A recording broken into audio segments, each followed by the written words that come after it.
The teasers dropped. The fandom went silent. In an instant, the entire K-pop world was turned upside down. We thought we knew everything about the leader of the biggest group in the world, but it turns out he was hiding something from us all.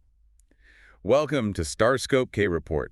Join Eric and Minji as they ride the Hallyu wave, uncovering the biggest K-pop comebacks, shocking industry controversies, and major K-drama updates. From internet-breaking rumors to historic chart milestones, we dive deep into the world of Korean entertainment. Yeah, so today we are unpacking a massive stack of sources for you guys. We're doing a real deep dive here. Oh, totally. A lot to get through today. Right. We've got official agency updates, press releases from the Busan International Film Festival, and some seriously intense Reddit fandom discussions. The internet is literally on fire right now. It really is. And our mission for this deep dive is to explore the raw, unpolished, and honestly sometimes terrifying reality of idol life.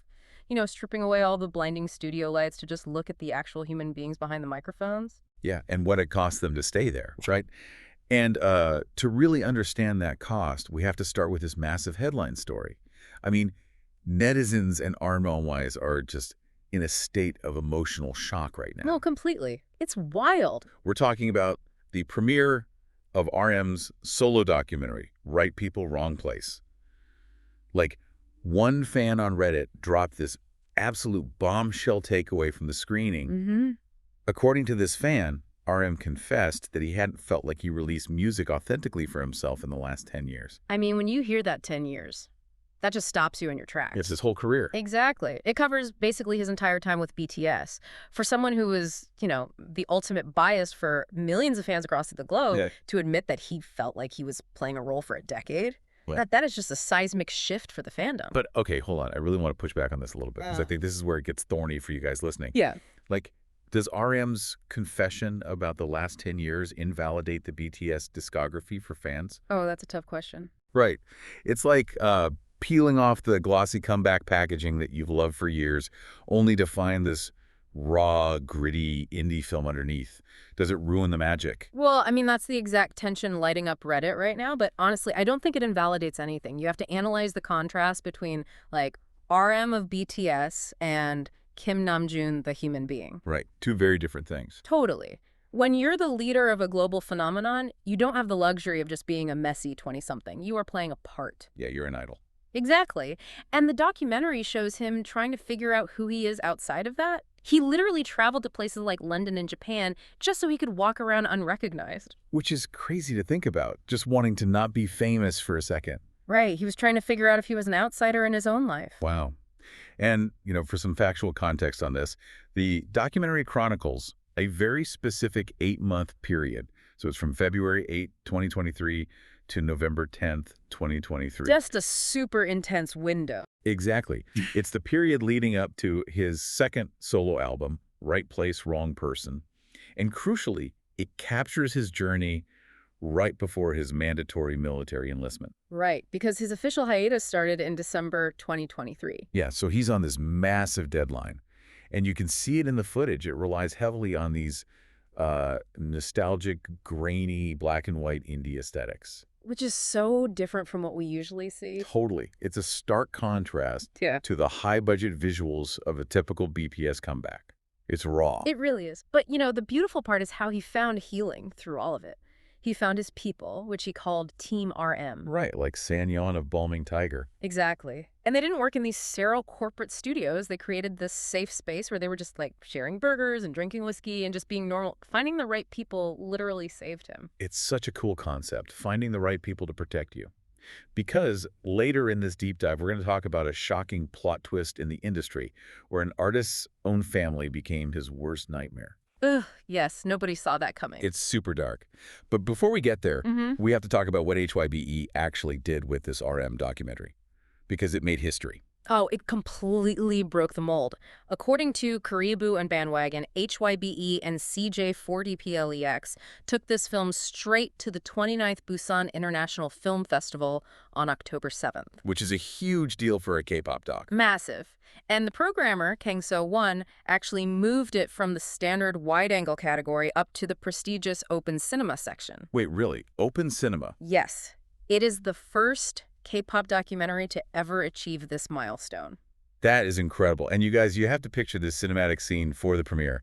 It was at the festival's massive outdoor theater. Oh, I saw the videos. It looked It amazing. was pouring rain, just heavy rain coming down, but the venue was absolutely packed with this massive global fandom. They do not care about the weather. They will show up. Never. And, because RM is currently serving in the military, he couldn't attend.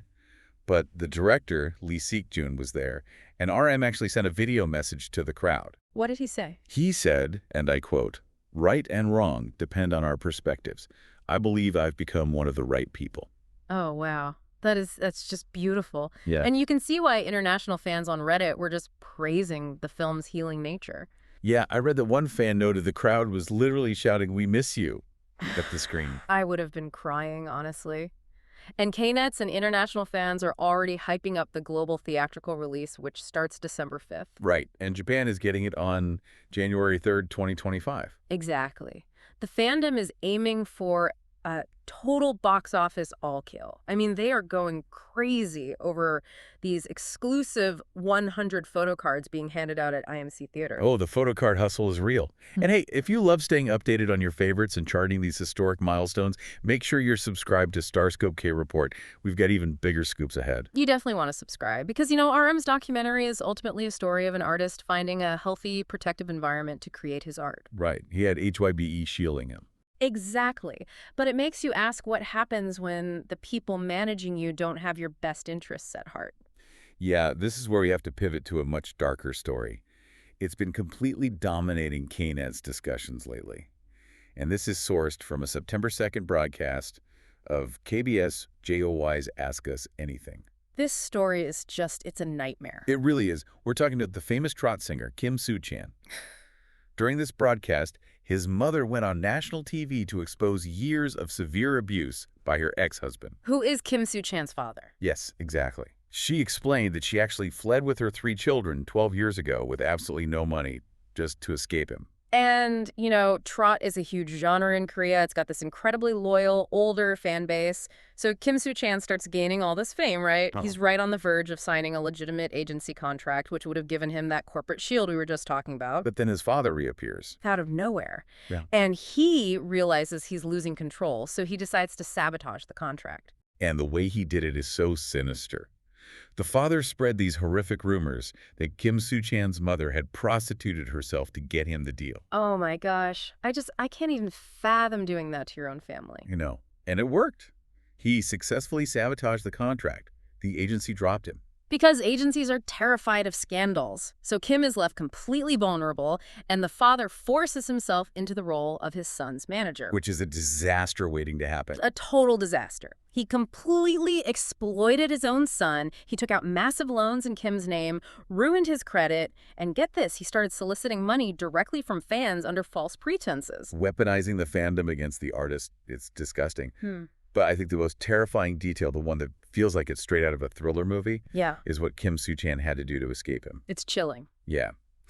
Kim, as a grown adult, successful singer, called his mother in absolute despair because he was hiding barefoot in a children's playground in the dead of night. Barefoot in the dark. Barefoot. Because he had fled his father, who was chasing him with a car and threatening to run him over. It just breaks my heart. It really does. It's like we often talk about the Hallyu Wave as this glittering, glamorous ocean. But stories like this remind us of the dangerous undertow, pulling artists down when they don't have a corporate shield to protect them. Yeah, that undertow is real. And honestly, we cover the highs and the lows here because that's the reality of the industry. Hit that subscribe button so you never miss a KT update, no matter how deep the story goes. Seriously, it just completely changes how you look at the industry. It does. And it leaves you with a lot to think about. RM named his album Right Place, Wrong Person. But when you look at Kim Soo-chan's story, it makes you wonder if maybe the entire Korean entertainment industry is just a game of finding the right people in a notoriously wrong place. Oh, wow. That is a heavy way to look at it. But it's true, right? How many other Kim Soo-chans are out there right now, hiding behind those glossy maknae smiles and viral dance challenges, desperately waiting for their own Team RM to save them? Man, that is a lot to mull over. It really makes you appreciate the artists who make it out the other side. Well, you've been listening to StarScope K-Report, where Eric and Minji bring you the stories shaping K-pop, K-dramas, and the global Hallyu Wave. Thanks for tuning in, and don't forget to subscribe for more stories that keep the stars shining.